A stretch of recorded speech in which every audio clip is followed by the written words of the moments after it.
Hi friends, welcome to Bala's kitchen. நம்ம இன்றைக்கி என்ன செய்ய போகிறோன்னா, ஒரு டிஃப்ரெண்ட் ஸ்டைலில் அட்டகாசமான கத்திரிக்காய் வச்சு பிரியாணி தாங்க செய்ய போகிறோம். சிக்கன், மட்டன், முட்டையில் செஞ்சுருப்போம்.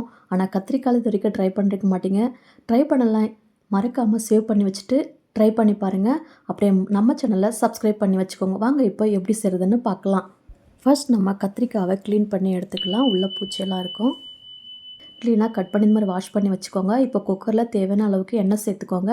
இப்போ நம்ம கட் பண்ண கத்திரிக்காவை ஃப்ரை பண்ணி எடுத்துக்கலாம். கத்திரிக்காய் நல்லா ஃப்ரை ஆகிட்டு வரட்டும்.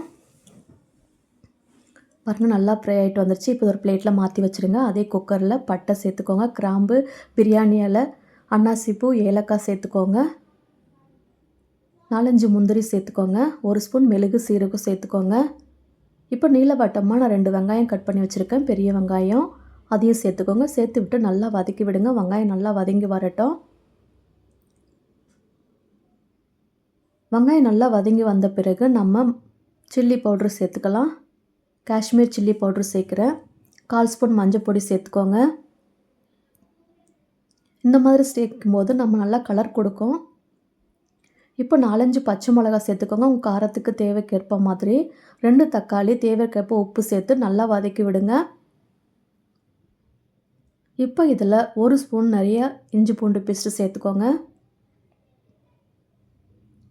ஒரு 4 ஸ்பூன் தயிர் சேர்த்துக்கோங்க.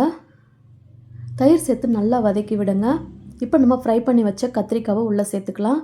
ஒரு கைப்பிடி நிறைய கொத்தமல்லி சேர்த்துட்டு ஒரு 1/2 ஸ்பூன் கரம் மசாலா சேர்த்துக்கோங்க. சேர்த்து விட்டு நல்லா கலரி விடுங்க. இப்போ 1 கிளாஸ் அரிசிக்கு 2 கிளாஸ் தண்ணி சேர்த்துக்கலாம். நான் நார்மல் வீட்டரிசியில் தான் செய்கிறேன். 1/2 லெமனை புழிஞ்சு விட்டுக்கோங்க. இந்த ஸ்டேஜில் உப்பு காரெல்லாம் சரி பார்த்துக்கோங்க. தண்ணி நல்லா கொதித்து வந்த பிறகு நம்ம அரிசியை சேர்த்துக்கலாம்.